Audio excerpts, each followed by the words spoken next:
Greetings and welcome to Lesson 3, The French Revolution and Napoleon.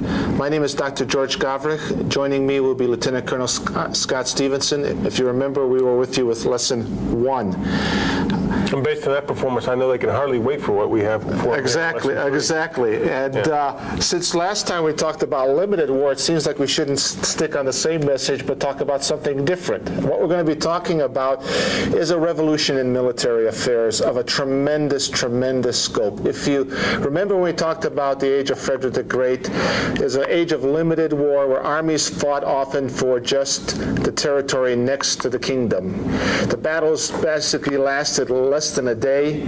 Most of the battles were sieges. On the rarer side, did you have open field battles.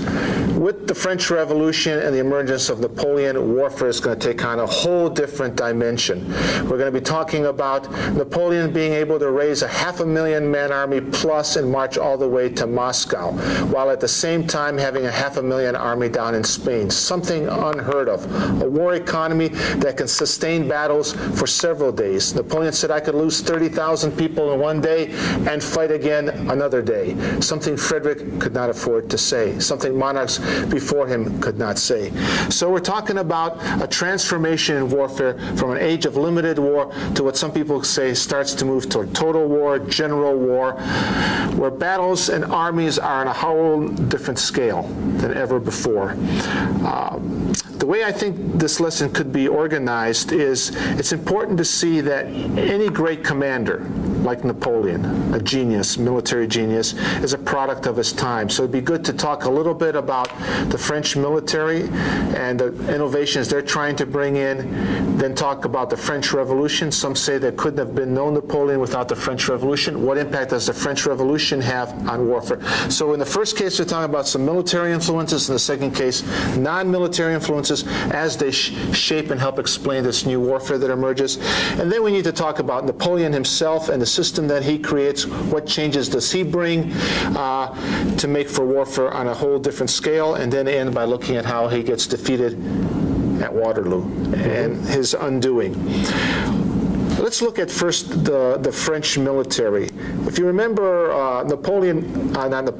Frederick the Great beat up on the French military. After it was all over with, a good number of French officers, serious about their profession, thought about how they could reform so that they would not be beaten by Frederick again.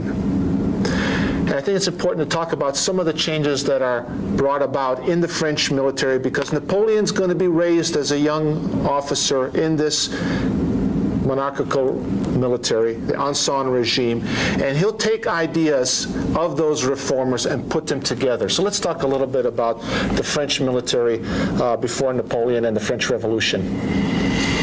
There's a couple of figures that get mentioned, or several figures that get mentioned over and over again. One of them is Guibert, who talks, is making some stabs at the military theory, and we talked about military theory. Could he be like the Tofflers of back then, or great thinkers looking at the future and the present and making sense of it? Depends on how you look at the Tofflers, doesn't it? Okay. All right. But here's a fellow who's thinking about the future war, says that war may take on a whole new scope that once you get the people involved. Remember in Frederick's time, normally you try to keep the people off the battlefield. You have your trained professional armies, and again, the ideal is to be able to march an army through a province and have the population not even know about it.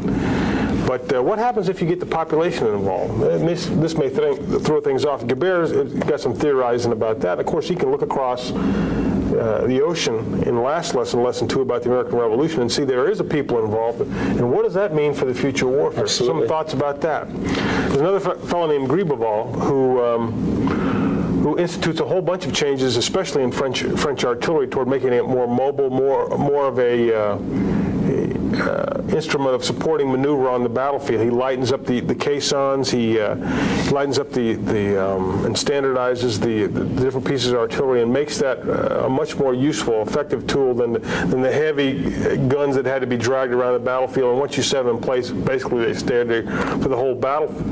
Under Gribeauval, French artillery is going to probably be the most technically advanced in Europe. I think the interesting point there is Frederick was very good with his infantry. They were the centerpiece of his army. The French cannot drill to that level, they feel. Is it a cultural problem? A cultural problem. So they can fall back on what makes their strengths. They got famous engineers and they got famous artillery people. They've got more resources so they could build more artillery pieces. So what they end up doing is playing to some of their strengths, building up the artillery. They have the resources to have more artillery pieces, standardize it, make it lightweight, and you've got some artillery theorists who are saying if we can do these things with artillery and start massing it because it's lighter, faster, we could maybe make artillery the decisive arm on the battlefield. A kind of a revolutionary thought. Napoleon is what, an artilleryman? Indeed. He is exposed to these ideas, he's exposed to these reforms, and he is in one of those experimental units that's playing around with these artillery pieces. Well, I think it's also interesting, as a Corsican, a guy who shows up at military school with a heavy Italian accent, he's sort of an outsider, and he doesn't have access, coming from minor Corsican nobility to the more fashionable regiments, either infantry or cavalry. So for him, going into artillery, which accepts middle class and lower nobility into is kind of a logical thing. Sure. But he starts out as an outsider. And here's a guy we see early on with kind of a fire burning in him, and he's willing to accept these changes that he sees going on in the French army, and he's doing some thinking of his own. He's doing a lot of intensive study of military history, in particular. I don't emphasize that fact. But like Frederick the Great, we should emphasize that too. We should emphasize that as well. I think we're onto something here. All right. But as you say, he comes up under the old monarchical army, but here's a guy who's already thinking, perhaps beginning to think outside the box. But it takes a series of circumstances that sort of give this young Corsican upstart his opportunity. And here's where as an instructor, you've got some decisions to make. You may want to fill in blanks for students about what the French Revolution is about, if you feel up to that. Otherwise, I'd get past it as soon as you can. You've got to mention it at least in passing, because it sets the stage for what some people consider to be the greatest general of all time, Napoleon. What some people refer to as the god of war, Napoleon Bonaparte. He's a product of his upbringing in the old army. He's a product also of the Revolution. The French Revolution is a complicated thing, and whole libraries have been devoted to it. A lot of it has to do with the financial crisis that hits France in the late 1780s. Part of it brought on by supporting our own revolution. Part of it by a long series of wars attempting to gain some domination in Western Europe. A financial crisis that allows some classes in French society that haven't had a voice, middle class and lower nobility, rise up and attempt to seize a larger measure of power.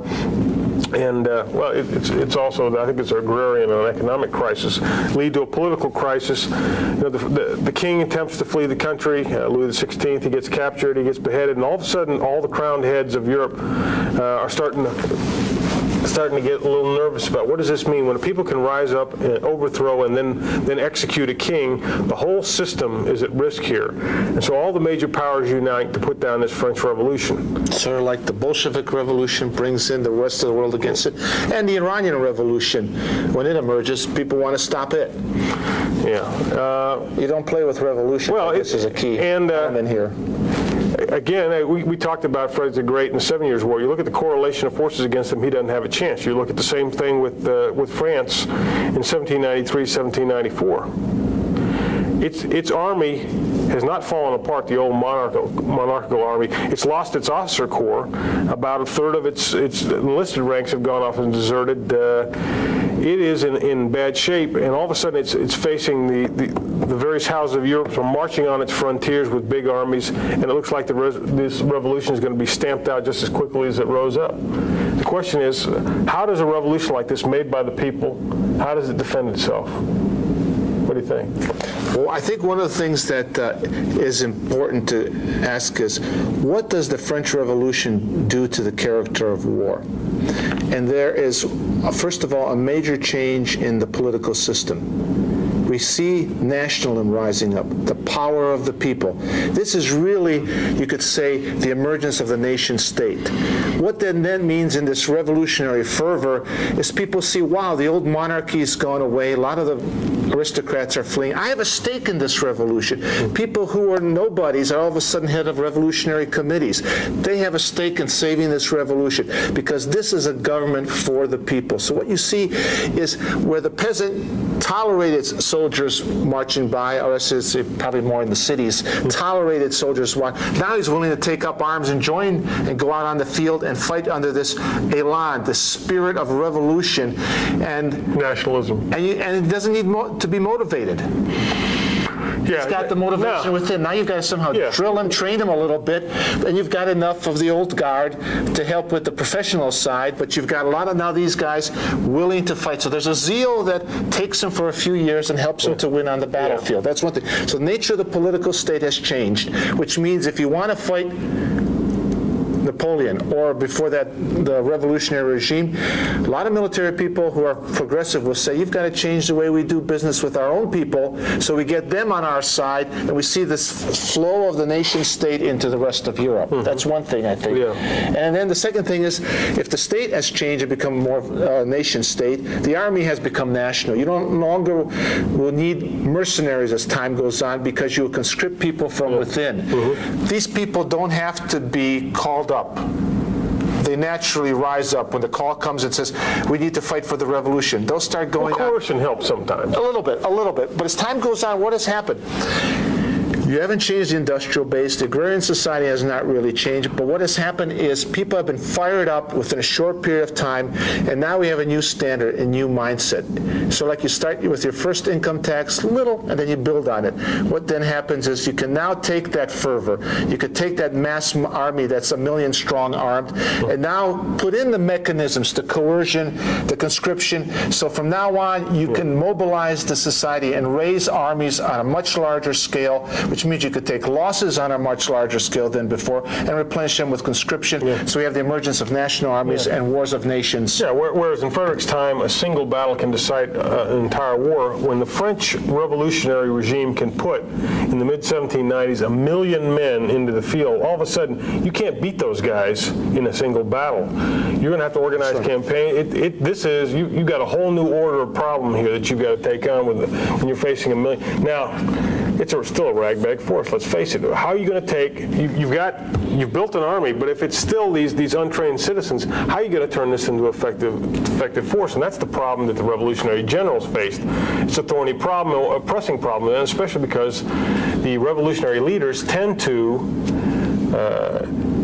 take generals who lose in battle, and they tend to make an appointment with Madame Guillotine. So if you're a general, you're motivated to think about better ways to organize all this massive manpower you have. That's a good point. One of the solutions they come up with that's relatively ingenious is they'll take a battalion of the old regular French royal troops, and they'll put them with a battalion or two of these new conscripts to create what's called the demi-brigade.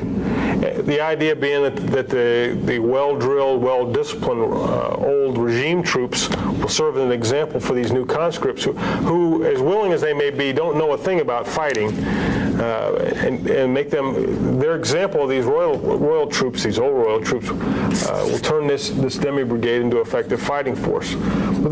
So what you're facing, if you're trying to take down the French Revolution, you're facing huge armies. You're facing armies that are motivated by something you haven't seen on the battlefield, patriotic fervor and nationalism, and the nature of these troops allows them to be used in ways you haven't seen before either. I think the interesting thing, too, is if you compare it to the Bolshevik Revolution or the Iranian Revolution, you have their emergence of people outside of the military in power who don't trust the military, political commissars, religious commissars in there. The French Revolution brings to power Napoleon, who's a general, already a proven general. He'll take the talent that's there, that's demonstrated by these young officers who fought and won on the battlefield, have been elected, promoted, and he'll use their talents to mobilize them into a better army, a better trained army, and use that fighting power now to conquer. Rather than fear the army, subdue it, he will use all its resources to the maximum, which is interesting. Yeah, Napoleon is probably a guy in the old Royal Army, probably doesn't get beyond captain or major in the career. And all of a sudden, though, due to being at the right place at the right time, defending the national government against a coup attempt with the famous whiff of grape shot, all of a sudden gets elevated to general, gets a theater command down in Italy, becomes a national hero, and this is a springboard to eventually to take power. But he's going to bring his own genius to this piece, but you got to remember that he is inheriting, like Frederick inherited the system his father built, Napoleon will inherit some important advantages from the French Revolution. Because number one, they've answered the problem, where does the manpower come from? It comes from the entire populace. Number two, where do the officers come from? Well, as George has said, you now recruit across all classes of society. Use some of the old officers if they're willing to serve. Most of them have gone overseas or been beheaded. But you recruit by talent now, by merit, which is a revolution in itself. Okay, I got the people, I got the officers, how do I arm them? You orient your entire national economy towards supporting these huge new armies you're putting in the field. This is the first appearance of what some people call war socialism. A war economy. A war economy. And that's done by a guy named Carnot, who's called the organizer of the revolution, even before Napoleon takes over. He is now helping to organize the state to keep these guys funded. Okay, so funding is another piece too, but we're going to orient our government toward producing the resources. So I've got the manpower, I've got the officers, I'm going to orient my economy toward keeping them equipped. Now I got yet another thorny problem. How do I feed this mass of guys? Well, here again is another problem. And this sort of has an impact on strategy. If I got this huge mass of guys to feed, number one, I'm going to be benefited by the fact that agriculture has taken off during this period of history. It's going to be easier to feed the guys if I let them loose across the land. Now, Frederick couldn't do that, but I can let these guys go out and forage across the land, and send them out. Hey, Pierre, go out and find us some chickens for tonight. And I can have some reasonable expectation Pierre is going to show up later on tonight. Probably with a bottle of wine. Pierre, being a resourceful guy that he is, I would hope so. By the same token, the road networks have increased, so this increases my ability to disperse armies to go out there and forage. Right. But still, the trouble is a foraging army is going to leave barren countryside behind it. So where do I want to deploy this army? Well, the ideal place is not in France. I want to take my act on the road, And if I'm going to have this huge army, I'd much rather fight with it on foreign soil. Let him do his foraging in Germany or Poland or Italy or anywhere, but in France. Now, if I have an army that relies on foraging, I still have a problem, because if Pierre's in the lead brigade, life is good. You're going to find plenty to eat as you get on the road. But if you're Gaston in the trail brigade sucking dust, there's not going to be much left when you get there. That's right. What's the solution? Well, this is a thorny one too. A lot of starving goes on in these ill-managed armies. One solution is start putting your armies on multiple axes. It's a fact of life. If you want to feed them, you can't put the army on a single route like Frederick used to do. Frederick could rely on this carefully organized system of military depots. Well, a French Revolutionary Army can't do that. So by necessity, they're going to use multiple routes. But Napoleon's going to turn that into a benefit, isn't he? Yes, he's going to create the corps system. And what that means is you can create independent commands that march down different avenues to congregate, to mass at the decisive point or for the engagement. What's interesting then is you've got to make these corps be able to be fighting independently. Well, why is that, George? What happens if they get caught by themselves out there in the middle against of an enemy army? And they get defeated piecemeal. Well, yeah, if it's just a force of infantry, the enemy using combined arms will overwhelm with artillery and cavalry. Right, so what you end up doing is making these corps combined arms. You give them artillery, you give them cavalry, and you give them infantry. You've got basically independent command, a corps system of combined arms. Whereas, go back, remember when we were in lesson 1, was it, with Rossbach? When you looked at Rossbach, you had what? On the hill was the artillery, Seydlitz and his cavalry were hidden behind a hill, and the infantry was in a different place. All the arms were there, but they were not integrated at the level of integration that we're going to see with Napoleon's army. And it means now independent commands, armies not marching as one single army, but on multiple axes, each corps independent. I still got a problem with that, George, though. That's why If I'm Frederick, I know I've got everybody in sight. I can keep track of my army. I can orchestrate it its efforts on the battlefield. But if I let these guys go marching off across country under separate commands, how do I keep control of this mess? First of all, you've got to get good intelligence, you've got to have a good courier system, and you teach them that you march to the sound of gunfire. So what you'd have to do is find subordinate commanders who can use their own initiative. And well, you don't have to necessarily find them. They've all, in a way, been developed by this long series of revolutionary. They've surfaced for you. So you've got your future marshals there, and all you got to do is just kind of give them a promotion, a marshal's baton, and they've got the experience to be able to fight independently. And then when the fighting starts, you teach them you march to the sound of the guns. So that's kind of like a satellite message coming down to the commander. There's fighting over there. I know what's fighting. Napoleon wants me to move there, so I move over there. Okay. Well, that's good. And what does that mean then? It means you can. It's going to be more difficult when that enemy comes out as a single army. Like if you look at that Prussian army coming out, it's in Frederican spirit. It's well disciplined, finely tuned, old generals who believe in Frederick. You know, this is the army of the 18th century. They're going out to meet the new army, and they can't figure out, because it's going to be coming on multiple axes, where's the main threat? That's the example I use with my students. If you're looking for Frederick's army, it comes at you like this, okay? It comes at you like this. Is there any doubt where the main effort is? Now, it's right there in that fist. If it goes like this. Okay?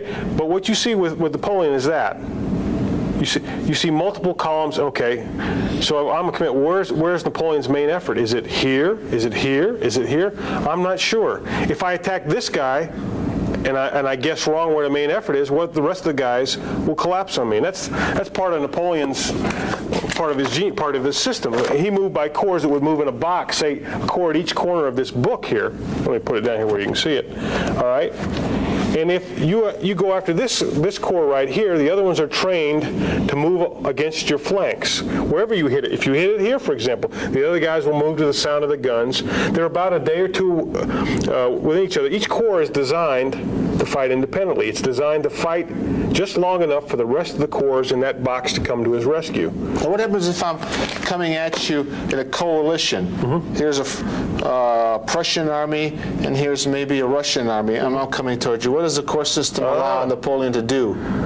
Good question, and you'll see this again and again. If we unite, he uses it more powerful. You see Napoleon using this in his first campaign in Italy. You see Napoleon using his last campaign at Waterloo. Is fix one force or slow it down, and mass on the other force. He is a master exploiting the interior lines, exploiting the enemy, the division between enemy troops and coalitions, massing on one and then turning around and beating the other. And he'll do it again and again and again and again. Now, we've talked about his system. I think we ought to talk about the guy himself too. What makes him special? You know, we said he inherited all this good stuff from the French Revolution. You know, is he just a lucky guy who happened to be at the right place at the right time, or does he bring something special to the art of war, to the battlefield? What do you think? I think, first of all, I would say he's partly a product of his time, and that's not to demean his accomplishments. We're all products of our time, for better or for worse. So he does benefit from the French Revolution and what it brings to warfare. He does inherit some good ideas and reforms from the French military. So I think, yes, you have to look at, he is partly a product of his time, and he's partly lucky. But there's nothing wrong. What is it Napoleon once said? If I have a choice between a good general and a lucky one, I'll take the lucky one any day. Any day. Now, I would say that one thing, too, they say about Napoleon is that through the study of history, reading a great deal, studying the masters, including Frederick, he developed in his own mind how he was going to command. And then once he starts to command and lead, he uses those experiences to fine-tune. And in a way, that's the same scenario you see in a way with Frederick the Great. He got the tutors, he studied the history, he went out on campaigns with Eugene to observe. The first battle comes, he learns a lot from it, but he's got the base of knowledge. He's been tutored, educated well. In Napoleon's case, it's more self-taught. So that's one, I think, thing you have to keep in mind. And that's the importance of study. That's why all these great guys who are successful try to impart to their subordinates study. Yeah. What else do you think makes him? I keep a vivid picture in my mind of Napoleon preparing a campaign. When he anticipates he's going to go to war, say against Austria or Russia or Spain, what he'll first do is assemble all the books he can on that area, the geography, the topography, the social organization. Then he assembles all the books that can be found on previous campaigns that have been fought there, campaigns in Frederick's time, campaigns in ancient times. Then he assembles the best available maps, and he will spend, apparently, according to some accounts, day after day on his hands and knees poring over these maps, figuring out the distance from point to point. Then poring over these accounts, what's the terrain like? What are the key points? Where are the river crossings? Where is the enemy likely to deploy? And as he's doing that, he's starting to send out his cavalry and his agents to go out and start developing the intelligence. He is a one-man staff. Now, he has a chief of staff guy named Berthier who's very good at transcribing his orders, but what this guy brings to the battlefield is a sense of time and space that normal people don't understand. An understanding of, if I move this guy here, where's the enemy likely to be? How fast can I react to an enemy move over here? He keeps it all up in here. Something that mortal men at this time have real difficulty doing. But he's developed that ability by spending all this time studying the maps, developing the branches and sequels a campaign as he goes along, and it's amazing. Now he's got hundreds of guys working for him, whether they're couriers or scribes or what have you, but he's keeping the essential pieces up here. And he doesn't have a staff the way we understand it today. You know, when it comes time to develop courses of action, he asks one guy himself, what are the courses of action? And he starts working that as it. It's not, and in a way, you could almost say that the modern staff was built to try to simulate what Napoleon did by himself. Mm-hmm. That the Prussians, for example, we'll talk about this in later lessons, have to come up with a staff of specialized decision makers, people that support decision making, as an answer to this one supreme genius that exists on the other side. Because Napoleon, again, he is a master of time, and he brings enormous energy. Here's a guy in his early days who could spend all day on horseback and then all night dictating orders. Enormous physical vitality was another piece of it. Enormous energy, enormous vision, and enormous charisma. Let's face it, here's a guy who knew how to motivate men. That's right. I think that's a good point to talk about, how he motivated troops. They said he had an amazing charisma, a magnetic personality. You met him in court, you were dazed by him. On the field, he could ride up and give a marshal's baton to a soldier for doing heroic things, and all of a sudden the word spreads, look, Napoleon is rewarding someone for great valor on the battlefield. He's the one who brings in ribbons to decorate soldiers. He's able to reach out and touch the individual soldier and motivate him, because, you know, motivation is difficult, and that fervor of the revolution died within a couple years of the revolution. Mm-hmm. And a lot of these veterans at the end at Waterloo are fighting for the emperor. Mm-hmm. They're war veterans who go to battle because it's him. And when I think it was Marshal Ney, one of them was sent out to stop Napoleon as he was marching back into power, to capture him for the king. Mm-hmm. And he meets Napoleon, and he just kind of crumbles in front of him and turns over and says, I'm going to be on your side now. Yeah. So his ability to touch out and motivate the individual soldier was a gift. And it was a highly motivated army when it was at its peak. The other thing I think that was interesting is that he had almost a photographic memory, mm-hmm. and knew the detail. Just like Napoleon, just like I should say Frederick, went down to the battalions, watched them march, so he understood his entire army. Yeah. Napoleon could remember details, and he'd go through logistics records. Names. Could walk through a regiment and remember the names of the old veterans. Yeah. And then there's a battle going to take place at potentially a battle at some seaport. He'll ask about, are those batteries still on top of that hill? So here's the thing, that as you go up higher in rank, don't forget those little details that take you down to the point of the hill. There's another piece to it too, and it's in your instructor notes that I'd add as kind of a counterpoint to what you say is capacity of detail. This famous quote by him, he says, there are in Europe many good generals, but they see too many things at once. I see only one thing, namely the enemy's main body. I try to crush it, confident that secondary matters matters then settle himself. For all this capacity for detail, here's a guy who could focus in on what's truly important. And he could let all the little worries about this or that go away and decide, hey, this is what I need to do, and I'm going to take action. The French have a word for it, coup d'oeil, kind of intuition about what reports to discount, what reports to accept, what are the key matters of this fight here. There may be some fog and friction out there, but I can focus in on what's really essential. And going after the enemy army was one real change he's made to warfare. Remember, in Frederick's time, if you want to avoid battle because an army was a big investment, so you tended to fight sieges that ended up deciding the fate of a local county or a fortress or a province. In Napoleon's time, in Napoleon's way of war, there was one object. It's the enemy army. I crush that, then I put my foot on the enemy's neck and I dictate peace. I hit him with a decisive battle, crush his army, then I can have my way with him. I have the troops to do it now. The French Revolution has given me this huge army. I can risk battle now. I can go out there and go for the decisive action. And I'm going to hit him with this thunderous fight, stun him into submission, dictate peace to him. And he'll do that again and again through the successful years of his reign. He'll go out there and fight the decisive battle. His masterpiece is Austerlitz, which is in your reading. I think one of the things that to me is interesting is he's trained a different army. His speed doesn't come like Frederick's speed in marching with a quick pace and a disciplined fire of his infantry.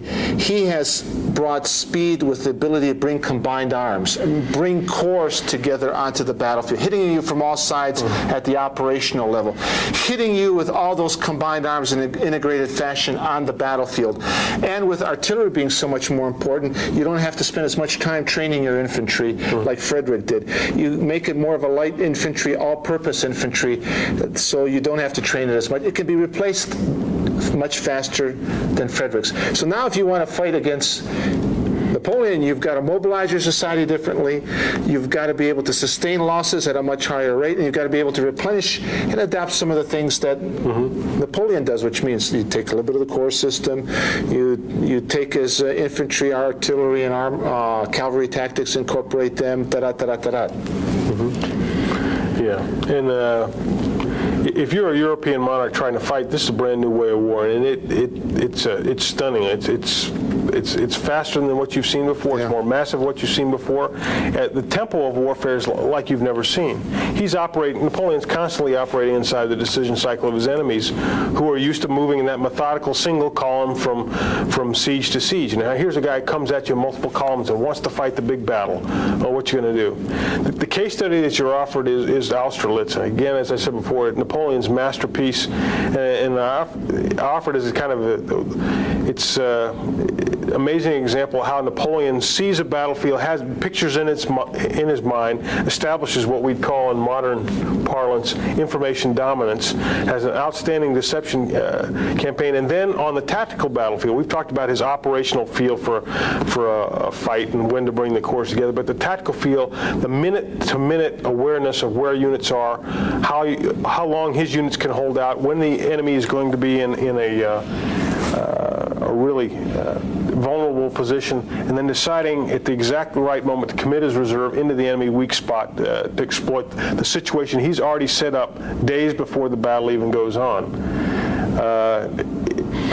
He also is aware that the enemy's decision cycle, because it's a coalition, it's Russians and Austrians, it's the old style command and control where the monarchs, the Austrian emperor and the Russian emperor are at least in name, if not in fact, in charge. There's no coalition doctrine these guys could work off of. Yeah. No fails to help integrate them. Yeah. I think the thing that I think is important, when I look at coaching, if you've got a talented team like the Bulls just won, there's so much more freedom that a coach has in how he plays the game. He's got the talent, he's got the confidence. I think what you see in Austerlitz is a confident Napoleon who can take a risk. It's amazing. We say in warfare you go for the decisive point. You take the high ground. Napoleon was sitting on the high ground. He's afraid that the coalition won't attack him. He wants it to attack him, so he comes off the high ground and lets the opponent take it, which already now becomes seductive to the coalition. Napoleon must be weak. He's withdrawing from the high ground. Then he starts digging trenches like he's preparing for an attack on him rather than preparing himself for the attack. Oh, and his right flank is weak too. And that's amazing. And that takes risk, and only a person who has confidence in himself and in his system. Because I think, as we'll see in Waterloo, it's a tired Napoleon, but it's not the same army. He doesn't have the same generals under him, marshals under him. He can't take those kinds of risks. So units that are well trained, well motivated, give a commander so much more opportunity to take risks because he can rely on those people to do their thing. And in each of these cases, like in Rossbach, in Leuthen, here we'll see in Austerlitz, these subordinate commanders, if you got into the detail of the battle, are helping to bring victory to the supreme commander. Seydlitz does it at Rossbach. You've got a couple brigade and corps commander that show initiative and heroism to help pull this thing off for Napoleon. But it still reflects greatly on the man himself, who crafted this army. This is his Grande Armée. He's taken quite a bit of time to shape it, train it, mold it to be his fighting machine. Well, if it's so wonderful, how did anybody ever bring the guy down? Yeah, how do you have to be as good as the Germans were in 1940 to or beat as good them as the Bulls were this year? Yeah, and to beat them in 45. Do the Allies have to be as good as Napoleon was in 1814 to defeat him in 1815? Or as good as he was in 1807 to beat him in 1815. Right. And I would say no. What you find is, on the one hand, there's going to be some decline in Napoleon and his system. He will never have an army as good as the one he took to Exactly. Why not? Austerlitz. Why not? Doesn't he have? Is he still training them? Not to the level they were in 1805. You know, the army that he takes to Austerlitz is an army that has spent a period over a year at sites along the British Channel, going from brigade to division to corps-size maneuver. It's an army that's intensively drilled. It's an army that is made up of, in large part, of veterans from the previous wars of the Revolution. It's an army that has got officers who have been brought up through that talent search that Napoleon and the previous leaders have done. He's got great leaders. He's got well-trained troops. He's got the system in place. He'll never have an army that good again. You could create it, but there is a problem, I think, in that the Revolution created the talent. He did not create a system to keep that Good talent point. coming Good up. point. So there's no staff college. There's no exactly. There's no great educational system. So what that means, it all depends on Napoleon. And when he's losing, or there's marshals, or they're starting to age and not be as good, he does not have the ability to create a new generation of leaders to replace them. He is too much dependent on himself. He's probably too vain, too arrogant to learn from his opponents, to give them credit, plus to be able to recognize talent beneath them. So that's going to be one problem. You're not going to have the people underneath you. Frederick the same. He dies basically with a pretty good army, but it's dependent on him. You don't see any great leaders emerging after Frederick. The guys that are in charge are old guys who just want to imitate Frederick. They don't want to change the system. Which in large part explains why the Prussian army gets spanked so bad in 1806, gets a national humiliation at the hands of Napoleon. That's the second of his two classic victories. First Austerlitz in 1805, then there's Jena in 1806, and he's taken on the best armies of Europe. It humbled them. He's the master. You know, where do you go from here? Well, again, just like Frederick had to face an Austria that's constantly getting better, raising the standard, Napoleon's going to have to face enemies that are forced by, if they're going to face him, to improve themselves. Austria is one example. Prussia's another.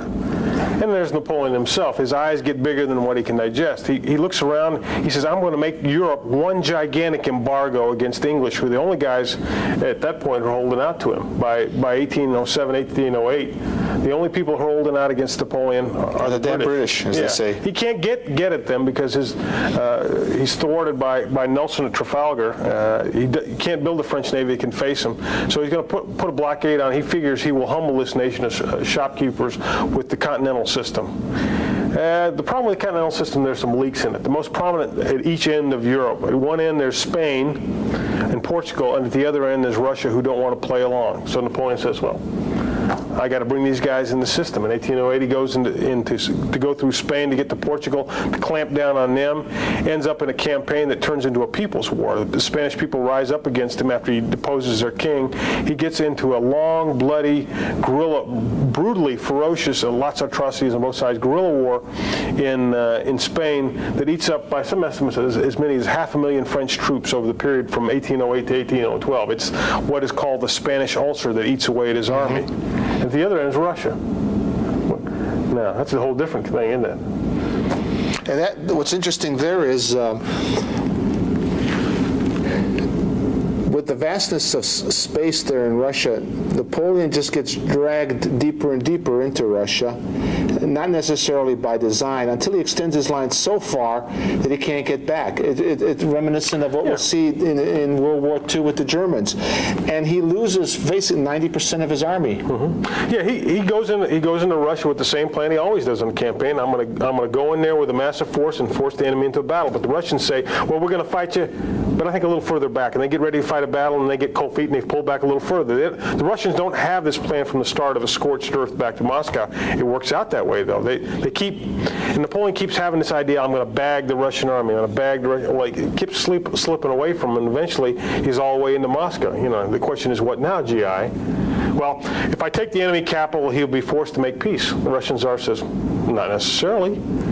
And here's this great genius, and he has to scratch his head in Moscow, try to figure out what the heck happened. I won all these battles. I'm sitting in the capital, and he's still out there with his army, and he wants to fight. And it's getting cold. I better retreat back. And here you have genius who has created a system, won on the battlefield, forcing opponents to give up, and all of a sudden he finds it's a different ball game. Yeah, and he's in a large extent he's a victim of the kind of forces that helped him along. This nationalism in Spain has given him fits. That's right. The Spanish people have risen again, and nationalism in Russia has given him fits. Here's a people that refuses to give up even after their armies are beaten in the field and their capital is taken. The Russians refuse to throw in the towel. And then as he falls back with his beaten army out of Russia, the Prussians say, wait a second, we're going to rise up in a spirit of nationalism and take on Napoleon again. And the Austrians do the same thing. And all of a sudden, by 1813, all Europe was ablaze against him, and he's lost the biggest army he's ever put in the field. He's put, some estimates, between 500,000 600,000 men into Russia, lost virtually all of them. He's got to rebuild an army from scratch. Well, he does that. He puts 400,000 men into Germany. He fights a huge campaign in eastern Germany. It culminates in 1813 in the Battle of Leipzig, which is the biggest battle in history to that point, with about 250,000 people on each side. He loses. He falls back into France, fights another masterful campaign, but at this point the French people are running out of gas. The nationalism, the fervor that he'd relied on, the desire for glory is just about gone at this point. Well, it'll flicker up one more time. You know, he gets kicked out in 1814, he'll come back in 1815. That sets the stage for the Waterloo campaign. And we see Napoleon at his best and his worst, too, I think. Yeah, I think that's interesting, too, is that manpower, there's a limit to how much any society can stay fired up with war, reap the benefits of war, and see its people being killed off in war. So you find the character of his army changes. He starts bringing in what you call them mercenaries, forcing Poles and others to fight for him. So it's no longer the national army of the French Revolution in the early period of Napoleon. Then I think if you look at Waterloo, the thing that's also going to be interesting is that because he has been so successful, he's basically almost conquered the entire continent of Europe. The opponents have to get their act together, and they work a little more on better coalition warfare. And you're going to find at Waterloo, when the Prussians get beaten before Waterloo, instead of running away, their king has told them, stick with the British. Don't give up, because divided, we're going to fall. United, we're going to stand. So this defeated Prussian army, or at least part of it, instead of pulling away to its logistic lines, moves toward British to fight against a couple approaches that I'd recommend for Waterloo, and I think there's a real accessible article in here, The Downfall of Napoleon at Waterloo by Britt. A couple ways. One is, what I like to do is have students give briefings. Take at the strategic, the operational, tactical level of war, ask a pair of students, one brief the Allied side, one brief the French side, strategic, then a pair brief at the operational and a pair brief at the tactical. That's one way to do it. Another Another way to approach this is to ask the question, and this is one that's kind of fun, does Napoleon lose the battle or did the Allies win it? Kick that one around a little bit. Yet another way to approach Waterloo is say, what were the key decisions made that determined the outcome of the Battle of Waterloo? And you could point to several. One is the one you talked about, the Prussian decision to fall back to link up with the British. Instead of falling back toward Prussia, they moved north toward Brussels, and they arrive in the nick of time to save the battle at Waterloo. That's one key decision. Another key decision may be Napoleon's decision to send Grouchy after the Prussians. It picks the wrong man. Grouchy doesn't do a good job of chasing them, and as a result, the Prussians get away. What are some other decisions you think are key? Oh, a decision that he doesn't make, no deception. Just a frontal attack. If you look at Austerlitz, he did some kind of things to force the enemy to come out. I think the enemy's learned that he's not going to come out and play to his strength, but he didn't try anything to deceive them, didn't try a flank attack. It was basically frontal assault, and he left the wrong guy in charge for that. I think there's a good point there, too. I think his personnel decisions are key in this too. You look at the corps commanders he has at Austerlitz. None of these guys are going to play a key role at Waterloo. Soult, who was one of the corps commanders who led the key attack at Austerlitz, he's a chief of staff now. Okay, he has to be. Well, Napoleon decides he's going to give him that job because he's lost his old chief of staff. Davout, who held the right flank as the key player at Austerlitz, is now back in Paris holding down the political situation as a minister of war because Napoleon's worried about his rear area. So all of a sudden you've got a key corps commander now doing political military stuff. Lannes, who was his key commander on the left flank at Austerlitz, is dead. He dies in one of these mini campaigns that Napoleon is going to fight against Austria, in this case in 1809. So the old cast of characters, the old first string is gone here. And he's playing with second stringers as corps commanders and division commanders. And I think that's going to play a key role. And a smart coach in sports will retire after he's won a championship and not drag on. And some people say that like 1808, 1809, right around that time, already you start seeing Napoleon making mistakes with increasing number. Because there's only so long that you could be at the high level of insight, energy, health. He's a sick man. He's a grumpy man. He's a tired man. He's a defeated man who's trying now to regain. He has this urgency to win. So he's pushed to maybe go to battle. Before he could play to his strengths, now he has to play to the opponent's strength by getting a quick victory so he can take back home a victory and say, look, I'm winning again, because he knows the home front is questionable. That's why he's left a good guy to watch it. But he's also a guy he needed on the battlefield. That's a great point. And this is a point brought out in Peter Paret's article that you read early in this lesson, is when Napoleon as emperor is also commander-in-chief, you got some wonderful unity of command. It allows you at the strategic level to move inside the decision cycle of the enemy, but there's the downside of it too. According to Paret, and I think he makes a good argument, Napoleon doesn't know any way to fight but total war. He doesn't know how to fight a limited war the way that you might have in Frederick's time. So he forces his enemy to fight a total war back against him. There can be no negotiation with this guy. You have to crush him, because that's the only kind of war he fights. Because he unifies the political commander and the military commander together, there's no checks and balances in the system either. It means when Napoleon, the military commander, wants to go out and fight the campaign, there's not a political leader who said, no, let's tailor this campaign to the political objectives we have. Together they have one objective: let's go out and crush the enemy. And in the end, that's going to be a downfall. There's no political restraint to this guy who's out there trying to win the decisive victory all the time. Right. One way that I like to look at Waterloo, you might consider it, is that you've got three different armies going to battle. You've got the army of the 18th century and the British. They're still very much a mercenary, emphasizing marksmanship. They haven't changed that much, because their army just goes ashore, stays close to the Navy, does its fight. If it needs help, it runs back to the fleet and sails away. Then you've got the army of the moment of 1850 in the French army, a sick army, a tired army, a badly bruised army that is not the army of 1809. 4, 5, 6, 7. And then you've got Force 19, you could bring that up, appearing with the Prussians, and that'll help set the stage for the significant reforms that the Prussians are going to be making that'll set a new standard in warfare, replacing that of Napoleon. But it'll take until 1870 for everybody to really wake up and say, this is now the first-class army. Gone is the French army. It's the Prussian army that's, again, setting the standard for warfare. It's an excellent point. I think it's a great drama watching Napoleon rise along with the French Revolution, and then his ego start to undermine his genius, and finally makes his downfall, which as a dramatic case study, it's hard to do better than Waterloo. I like to, and I'll ask you for some closing thoughts. One of the closing things I like to ask students about is covered in your program for joint education objectives on the title page of your lesson. One of the objectives of the Joint Chiefs of Staff is for you to comprehend the relationship between the concepts of revolution and military affairs and the military technological revolution. My question is, what the heck are they talking about? What are a revolution and military affairs? What's a military technical revolution? Well, military technological revolution, in short, by some definition, is when major technological developments come along and change the face of warfare. Let's say the appearance of the atomic bomb or the development of the Panzer Division or something like that. A revolution in military affairs, though, is something of a greater order of magnitude where the whole nature of war is changed. Now, our modern definitions tend to focus on technology as what drives that change. Again, the atomic bomb, if you want, the appearance of the tank or the aircraft on the battlefield, something like that, a major shift in the way war is fought.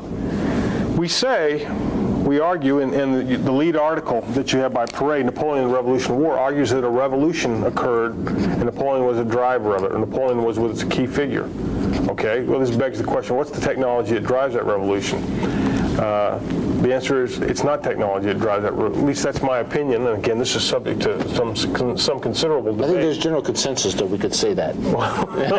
If you want. Okay. He comes on the heels of a social and political revolution and uses those, along with his genius, to create a revolution. Revolution in military affairs, a whole new way of fighting warfare, a way of war that involves the great masses of people, involves decisive, bloody battles, involves a level of violence. Again, if you had a scale of violence for warfare where this was thermonuclear exchange and this was perhaps peacekeeping, Frederick fought down here. Napoleon took us up here. Now, we're going to keep moving up the ladder as we go on, talk about how warfare evolves in the 19th and 20th century. But Napoleon has taken us a quantum leap in level of violence of warfare. He's taken us a lot closer to the kind of total war we fight today. It's a revolution in military affairs. Driven by technology? No. Basically, he fought essentially the same weapons as his opponents. Absolutely. Good points. To sum up, one point I think I'd like to make that you suggested ways that you could approach Waterloo and get the students involved with little briefings. It made me think that you could set the stage and get more student involvement by assigning one student and say, okay, what most significant change do you see taking place in the French army before Napoleon comes on the scene, and argue why. And that takes them into the Napoleon period and how Napoleon uses that innovation or change. Then what is the most important change that comes about of the French Revolution? Have another student do that. And then what is the key to Napoleon's greatness as a person? What's the key to a system that he creates? And assign each one, have them do a 3-minute summation of their ideas, and that could generate some discussion. Final thing is to kind of sum up this thing about the revolution in military affairs is excellent. If I may, then just what are some of the significant changes, if you could look at them? One is governments have changed. They're more democratic in spirit, and means that they rely more on people power. And you're going to have to make some political reforms to integrate the people in a different kind of way into government. That leads also to changes in the nature and composition of armies. There are going to be more and more national armies with conscription coming from within society and not mercenary armies. And they're going to be large in scope. You're going to have 200,000 man armies appearing on battles instead of the 13,000, 20,000 that you saw in Frederick's time. They're going to be larger armies. And what happens with strategy, rather than sometimes avoiding battles, battle becomes the centerpiece, because this large army, you can't run away from it. It's not designed to go out there and demonstrate. A lot of money went into getting it into the field to fight. So it's a battle strategy, and the hope would be to get a decisive battle where you obliterate the army and get a political result. If you can't, you do successive battles, keep going after the person until you defeat him. So it has raised the scale of war, changed the strategy. It's a battle-oriented strategy with the goal to bring political victory through decisive victory on the battlefield. Annihilating the enemy. And it has brought in a new integration of combined arms onto the battlefield, with the main killer now being artillery, or before it was the rifle. You measured combat power by the number of rifles you had. Now it's a different kind of technique now, and you're starting to have combined arms coming together. So warfare has changed, and Napoleon becomes the model of the great general who can fight in this era of increasingly larger armies.